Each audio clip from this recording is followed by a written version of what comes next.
Israeli airstrikes have killed 14 people in northwestern Syria, according to Syrian state media. The attacks targeted a scientific research center and defense laboratories in and around the city of Masyaf. Several people have been injured.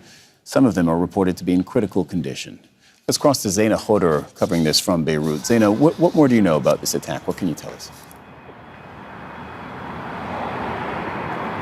Well, Syria's state media is describing these strikes as the most violent and extensive in years. Syria is blaming Israel for these overnight strikes that targeted multiple locations in two governorates in central Syria, Tartus and Hama. Among the targets, like you mentioned, the Masyaf Scientific and Research Center. It's not the first time that center has been hit in recent years. Now, Israel does not usually comment on individual strikes, but it has acknowledged carrying out hundreds of strikes in Syria with the aim or goal to really degrade the capabilities of Iran and its allies in Syria, to stop, for example, the supply route, the weapons supply route from Iran, Iraq, Syria to Lebanon. So what really we've been seeing in recent months, and really since October, we've seen these attacks become more frequent, is that Israel targets warehouses, arms depots, even airports when they believe that a shipment has arrived, all to ensure that Iran does not entrench itself militarily in Syria and it's not able to open a new front against Israel from the Syria border. So this is a strategy that Israel has used for years now, and it seems that it is employing it in Lebanon as well. Okay, you're looking at the Israeli military activities and strikes in Syria, but of course also where you are in Lebanon, and there's increased activity in the southern part of the country. No doubt. They're employing the same strategy. Here, the aim is to degrade Hezbollah. What we've seen in recent days is an uptick in violence after a relative period of calm. Really, this border, what we've been seeing since October, is sporadic escalation. So an uptick in violence. Hezbollah increasing the number of rockets that it is firing across the border in response to Israel's intensification of strikes close to the border. So this tit for tat. But Hezbollah focusing on towns, damaging a lot of homes in this 5-kilometer deep radius along the border, areas which have been largely evacuated from civilians.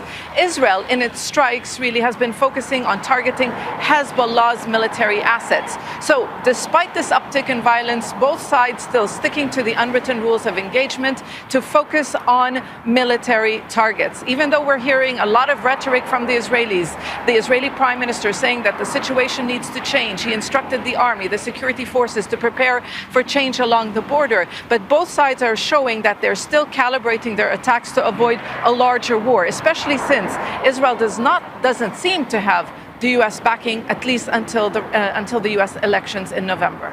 Zeina Khodr reporting from Beirut. Thank you very much. That's all very useful context. And I'm going to put all of that now to Hassan Barari, Professor of International Affairs at Qatar University. So we're looking at these two fronts, Syria and Lebanon.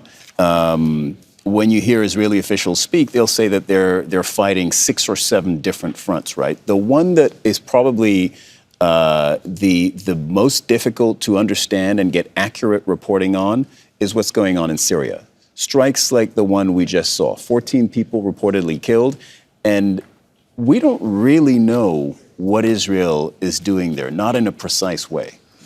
Well, this is not the first time, as you know. I mean, Israel has been raiding Syria over the last 20, 25 years. Even it predated October 7th, and particularly after the onset of the Arab uprisings.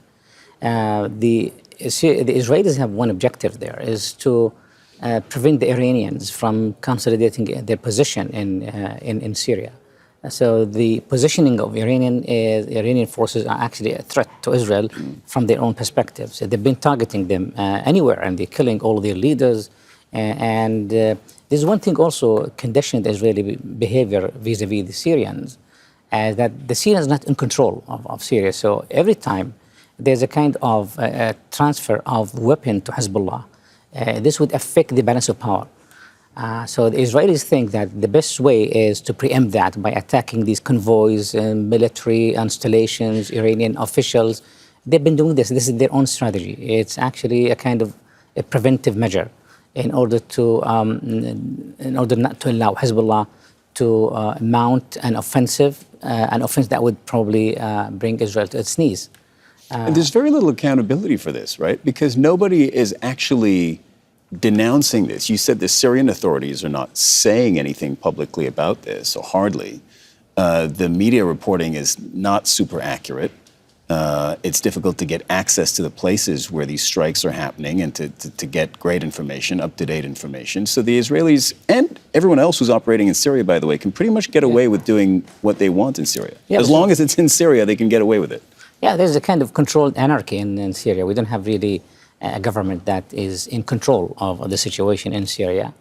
And we have the Syrians who are not saying the truth, and we have the Israelis who are always keeping silent because they don't want to disclose what they've been doing in Syria. But do we have an idea of who's achieving what then? Like, is Israel even achieving its operational goals in Syria? Do we know? Yeah, but this is the point. They've achieved some, as it's obvious, by targeting the senior, I would say, officials, Iranians, military men and installation. But this actually does not prevent this transfer of weapon to Hezbollah. I mean, they have not succeeded into that. And the evidence is that Hezbollah is in a really good position in terms of military capabilities. They can mount really an attack on Israel, so an attack that could be even a successful one. So we know that the Israelis believe that they don't have any other choice other than targeting the Syrians with impunity, of course, because the Syrian regime is condemning these things, but without doing anything. They always pledged that they would and threatened that they would retaliate, but they never did that. So the Israelis, it's easier for them to target any place in Syria and getting away with that, other than targeting Lebanon, for instance, when Hezbollah is always in a mood of tit for tat. So this is the situation right now. Yeah, and publicly, the Israelis don't even acknowledge what they're doing in Syria. When asked about targeted strikes in Syria, they always say, we don't comment on media reports. So there's no even official comment from the Israeli military side on what's going on there. We'll leave it at that for now. Hassan Barari, thank you so much for your time. Sure. Make sure to subscribe to our channel to get the latest news from Al Jazeera.